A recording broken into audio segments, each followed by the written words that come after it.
আসসালামু আলাইকুম প্রিয় ফুটবল প্রেমী। যে কোনো বিষয়ে দায়িত্বশীল মহল থেকে যখন কাণ্ডজ্ঞানহীন কথা বলা হয় তখন সেটাকে সঠিকভাবে ব্যাখ্যা করা কঠিন হয়ে পড়ে। সেরকমই একটি কথা বলে ফেলেছেন 5 বারের ব্যালন ডি'অর জয়ী ক্রিশ্চিয়ানো রোনালদো। 2024 সালের ব্যালন ডি'অর প্রদানের পর থেকেই নানা মহলে প্রকাশ্যে গোপনে চলে নানা আলোচনা সমালোচনা। এত কিছুর পেছনের কারণ ব্রাজিলিয়ান তারকা ভিনিসিয়াস জুনিয়র এর ব্যালন ডি'অর না পাওয়া। ধারণা করা হচ্ছিল এবারের আসরের ব্যালন ডি'অর উঠতে চলেছে ভিনিসিয়াস জুনিয়র এর হাতে, কিন্তু সবাইকে অবাক করে ব্যালন ডি'অর উঠে স্পেন এর মিডফিল্ডার রদ্রির হাতে। তারপর থেকেই চলে নানা রকম গুঞ্জন, যার সবশেষ সংস্করণ 5 বারের ব্যালন ডি'অর জয়ী পর্তুগিজ তারকা ক্রিশ্চিয়ানো রোনালদো। বর্ষসেরা এ ট্রফিটি সবথেকে বেশিবার উঠেছে লিওনেল মেসির হাতে। আর্জেন্টাইন কিংবদন্তি মেসি 8 বার ব্যালন ডি'অর জিতেছেন, দ্বিতীয় সর্বোচ্চ বার জিতেছেন CR7। তাই তার মন্তব্যে ব্যালন ডি'অর জয়ী রদ্রি বিস্মিত হয়েছেন। এক সাক্ষাৎকারে রোনালদো বলেন, এবারের ব্যালন ডি'অর পুরস্কারটি ভিনিসিয়াসকে না দেওয়া অন্যায় হয়েছে। তবে এবার খেপেছেন খুদ রদ্রি। স্প্যানিশ গণমাধ্যম AS-কে দেওয়া সাক্ষাৎকারে কথা বলেছেন তিনি।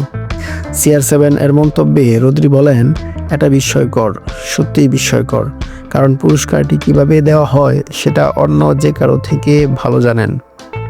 যেভাবে বিজয়ী নির্বাচন করা হয় সেটা স্পষ্ট। ভোট দেওয়া সাংবাদিকেরা সিদ্ধান্ত নিয়েছেন এবারের ব্যালন ডি'অর পুরস্কার আমার জেতা উচিত, তাই আমি জিতেছি। আমার মনে হয় এই সাংবাদিকেরাই তাকেও ভোট দিয়ে জিতিয়েছিলেন, তখন তো তিনি আপত্তি করেননি। গত 27 ডিসেম্বর গ্লোব স্পোর্টস অ্যাওয়ার্ডে CR7 বলেন, আমার মতে সেই ব্যালন ডি'অর জয়ের যোগ্য। সবার সামনে বলছি, ভিনির সাথে অন্যায় করা হয়েছে। তারা এটা রদ্রিকে দিয়েছে।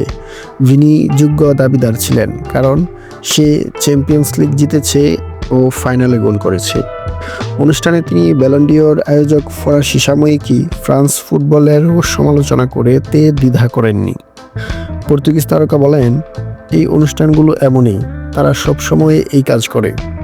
41 পয়েন্টে ব্যালন জিততে না পারলেও ভিনি ফিফার বর্ষসেরা দ্য বেস্ট জিতেছেন।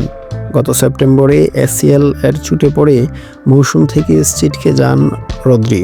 তবে 28 বছর বয়সী রদ্রির মাঠে ফেরার আশা ব্যক্ত করেন। আগামী মার্চে নেশনস লিগের কোয়ার্টার ফাইনালে নেদারল্যান্ডের মুখোমুখি হবে স্পেন। জুন মাসে রয়েছে ফিফার ক্লাব বিশ্বকাপ। বড় দুটি টুর্নামেন্টে খেলার আশা ব্যক্ত করেন তিনি। বলেন, আমি আরও আগে মাঠে ফিরতে চাই। রদ্রির চোটের পর বেশ বাজে সময় পার করছে ম্যান সিটি।